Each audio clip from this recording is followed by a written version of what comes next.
और अब खबरों को तफसील से देखते हैं। शुरुआत बड़ी खबर से करेंगे। श्रीनगर में यूटी का सबसे बड़ा शॉपिंग मॉल बनने जा रहा है। आज एलजी मनोज सिन्हा भूमि पूजन करेंगे। जम्मू कश्मीर में दफा 370 हटने के बाद रियासत तरक्की की राह पर गामजन है। दुनिया भर की कंपनियां सयाहत, सेहत, ज़राअत और फिल्म सनत में बड़ी तादाद में इन्वेस्ट कर रही हैं। इसी कड़ी के तौर पर यूटी का सबसे बड़ा मॉल बनने जा रहा है। 5 लाख स्क्वायर फीट का श्रीनगर में बनने जा रहा है। इस मॉल को दुबई का एमआर ग्रुप बना रहा है।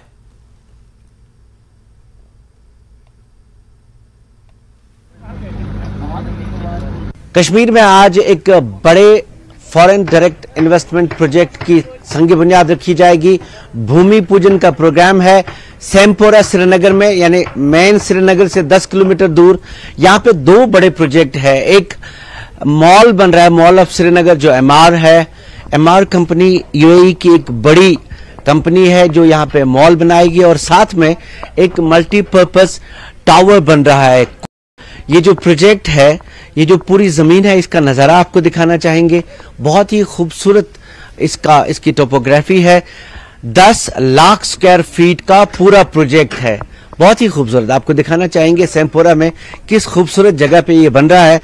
10 लाख स्क्वायर फीट का पूरा प्रोजेक्ट है जिसमें टावर और शॉपिंग मॉल है। शॉपिंग मॉल के बारे में जो एमआर बना रहा है उसके बारे में ये बताया गया है कि 5 लाख स्क्वायर फीट का ये शॉपिंग मॉल होगा, और इसमें बाद में लोलू ग्रुप ऑफ कंपनीज जो है, मशहूर कंपनी जो पहले से कश्मीर में काम कर रही है, वो एक हाइपर मार्केट बनेगी। जैसे दुबई में आपने हाइपर मार्केट देखे होंगे, वैसा ही हाइपर मार्केट यहां बनेगा। और मल्टीपर्पज टावर है जिसमें मल्टीप्लेक्सेस का भी यहां पे एक प्रोजेक्ट है जो बनाया जाएगा, और साथ में रेजिडेंशियल कम कमर्शियल एक कम्प्लेक्स है।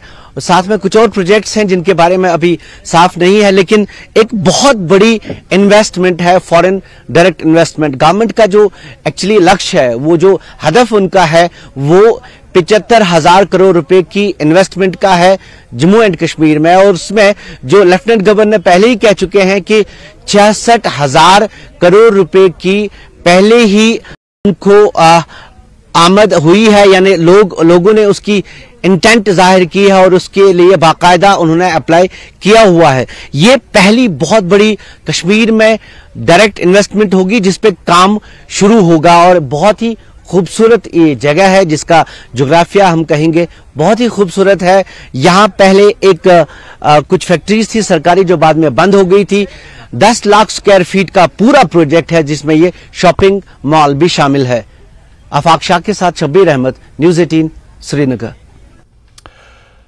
तो हमारे सहयोगी शब्बीर इस वक्त सेमपुरा श्रीनगर की राज तौर पर हमारे साथ जुड़े हुए हैं, जो जानकारी दे रहे थे। शब्बीर, अभी आपने तस्वीरें दिखाई, पूरे जम्मू कश्मीर और खासतौर से कश्मीर वादी के लिए बहुत बड़ा मौका है। सेमपुरा ग्राउंड जीरो पर आप मौजूद हैं। किस तरह की तैयारियां चल रही हैं? कितनी देर में एलजी साहब आएंगे और इसका भूमि पूजन होगा?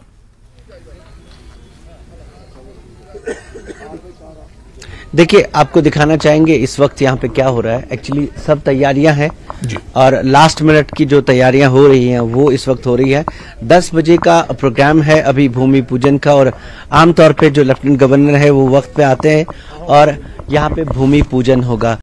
ये आपको पूरा ये जो यहाँ पे पूरा प्रोग्राम है इसके कुछ दृश्य दिखाना चाहेंगे कि किस तरह एमआर के बोर्ड लगे हैं, मॉल ऑफ श्रीनगर, और उसके बाद अंदर एक यहाँ पे छोटा सा प्रोग्राम होगा, क्योंकि उसके बाद लेफ्टिनेंट गवर्नर को 12 बजे एक और प्रोग्राम में जाना है जो बहुत बड़ा प्रोग्राम, वो भी है यूएई समिट है, जो इंडिया यूएई समिट है। पिछली बार आपको याद होगा कि मार्च में 33 बड़ी कंपनीज जो है उनके सीईओ आए थे कश्मीर, और जो सिलसिला चला था इन्वेस्टमेंट का वो वहीं से है।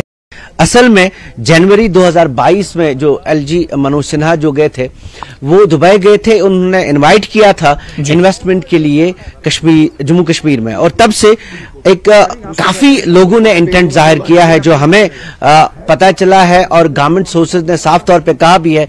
एलजी ने खुद भी अपनी तकरीर में कहा है कि जो 66,000 करोड़ रुपीस का जो इन्वेस्टमेंट है उसके लिए ऑलरेडी लोगों ने अप्लाई किया हुआ है, और ये एक शुरुआत है, एक बड़ी शुरुआत है। हालांकि शुरुआत पहले हो चुकी है। इस जमीन पे टावर है, टावर मल्टीपर्पज टावर होगा। शॉपिंग मॉल तो आप एक बड़ा शॉपिंग मॉल होगा, आपने दुबई में देखे होंगे कि हाइपर मार्केट्स हैं, वही फिर बाद में यहां डेवलप होगा।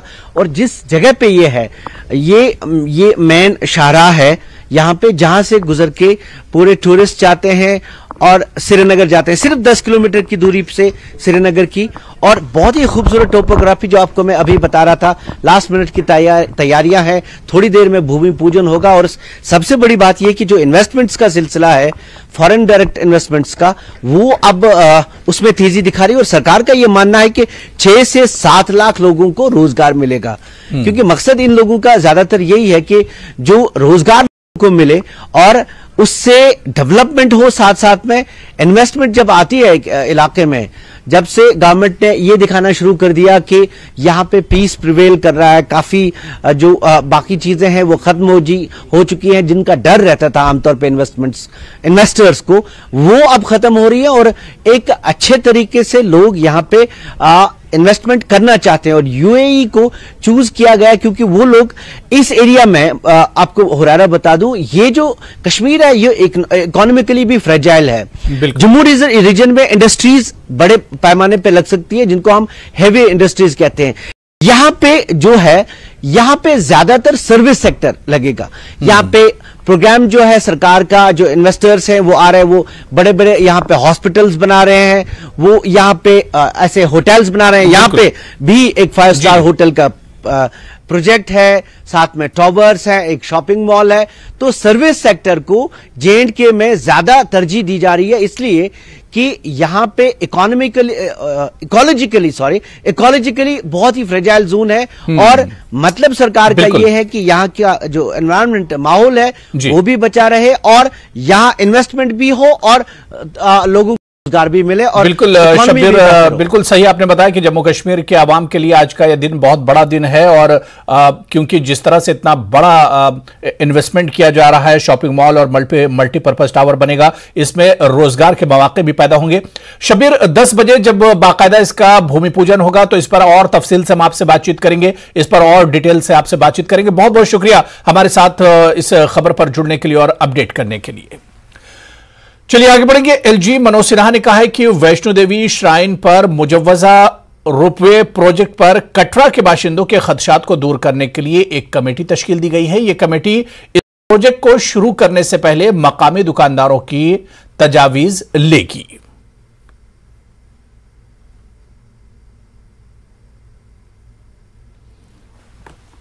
और इस खबर पर और बातचीत करने के लिए सीधे जम्मू का रुख करेंगे। हमारे सहयोगी राजन हमारे साथ जुड़े हुए हैं। राजन, एलजी मनोज सिन्हा का जो बयान आया है कि वैष्णो देवी श्राइन पर मुजव्वजा जो रोपवे बनने जा रहा है, इस पर अगर सरकार की तरफ से, एडमिनिस्ट्रेशन की तरफ से काम शुरू होगा तो पहले लोगों को कॉन्फिडेंस में लिया जाएगा, उसके बाद ही इस पर काम शुरू होगा। जी बिल्कुल अबू, मैं आपको बता दूं कि पिछले महीने 28 तारीख को एलजी मनोज सिन्हा की तरफ से ये घोषणा की गई थी कि जो माता वैष्णो देवी में रोपवे प्रोजेक्ट बनने वाला है, उसका जो टेंडरिंग प्रोसेस है वो अपने अंतिम फेज में है।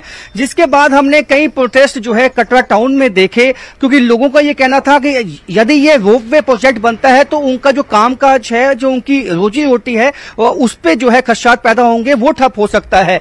जिसके बाद अब उसके बाद श्री माता वैष्णो देवी श्राइन बोर्ड ने भी ये कहा कि 250 करोड़ रुपए की लागत से ये ताराकोट मार्ग से सांझी सड़क तक रोपवे बनाया जाना है। और इसका मकसद यही है कि जो दिव्यांग हैं, जो हैंडीकैप लोग हैं, उनको वो वहां तक माता वैष्णो देवी के जो दर्शन करने आते हैं वो वहां पे आसानी पे पहुंच पाए। लेकिन जिसके बाद काफी गुस्सा, जो रिसेंटमेंट जो लोगों में देखी गई कटरा के, उसके बाद मनोज सिन्हा ने अभी हाल ही में बयान दिया है कि एक कमेटी बना दी गई है, क्योंकि वो नहीं चाहते हैं कि जो भी एस्पिरेशंस हैं कटरा के लोगों की, दुकानदारों की, उसके खिलाफ कुछ काम किया जाए। उनको ऑन बोर्ड, यानी उनको भी विश्वास में लेकर ही इस कदम को आगे बढ़ाया जाएगा। जिसके चलते डिविजनल कमिश्नर जम्मू और माता वैष्णो देवी श्राइन बोर्ड के सीईओ समेत कई ऐसे अन्य ऑफिशियल अधिकारी जो हैं इस कमेटी में होंगे जो वहां पे फीडबैक लेंगे, लोगों से बातचीत करेंगे, उनको ये बताया जाएगा, उनको विश्वास में लिया जाएगा कि जो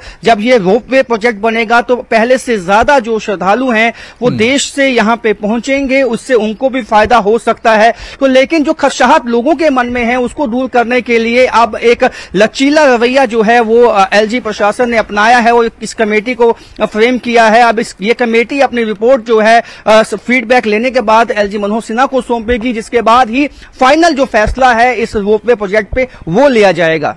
बिल्कुल राजन, सबसे ज्यादा जो खदशात है और सबसे ज्यादा जो इसमें परेशानी है, जो सवाल आ रहे हैं वो दरअसल वैष्णो देवी या कटरा के जो शॉपकीपर्स हैं, जो दुकानदार हैं, क्योंकि वैष्णो देवी से दुनिया भर से जो श्रद्धालु हैं वो यहां पर पहुंचते हैं। तो ऐसे में दुकानदार ये सोच रहे हैं कि अगर ये रोपवे बनेगा तो उनकी दुकानें तोड़ी जाएंगी और इस तरह से उन्हें काफी ज्यादा माली एतबार से उन्हें बहुत परेशानियों का सामना करना पड़ेगा। जी अबू, इसके साथ ये भी साफ है कि उनको, ये दुकानदारों को ये मालूम है कि यदि ये रोपवे प्रोजेक्ट बन जाता है तो ज्यादा से ज्यादा जो श्रद्धालु आएंगे वो कोशिश उनकी यही होगी कि एक ही दिन में जाके दर्शन करके वापस लौट जाएं, क्योंकि अब जानते हैं कि देश के विभिन्न राज्यों से यूटीसी जो ट्रेन है वो सीधे माता ये कटरा में पहुंचती है और कटरा से ही जो है श्रद्धालु वहां होटल में जो है रूम लेते हैं, वहां जो है शॉपिंग करते हैं, वहां चाहे अखरोट है या माता का प्रसाद है, चुन्नी है, कई अन्य चीजें हैं जिनकी खरीदारी वहां पे की जाती है। यदि ये रोपवे प्रोजेक्ट बन जाएगा तो ट्रेन से जो श्रद्धालु पहुंचेंगे वो सीधे इस रोपवे के माध्यम से सांचीछत पहुंचेंगे और सांचीछत के बाद दर्शन करके वापिस अपनी ट्रेन लेकर शाम को वापिस वो चले जाएंगे अपने गंतव्य की ओर। तो जो एक हाल्ट होता है अमूमन हमने श्रद्धालुओं का देखा है, 2 से 3 दिन का वो अपना टूर जो है वो प्लान करते हैं और जब वहां पे पैसा, जब वो रहते हैं 2 से 3 दिन जो वो पैसा खर्च करते हैं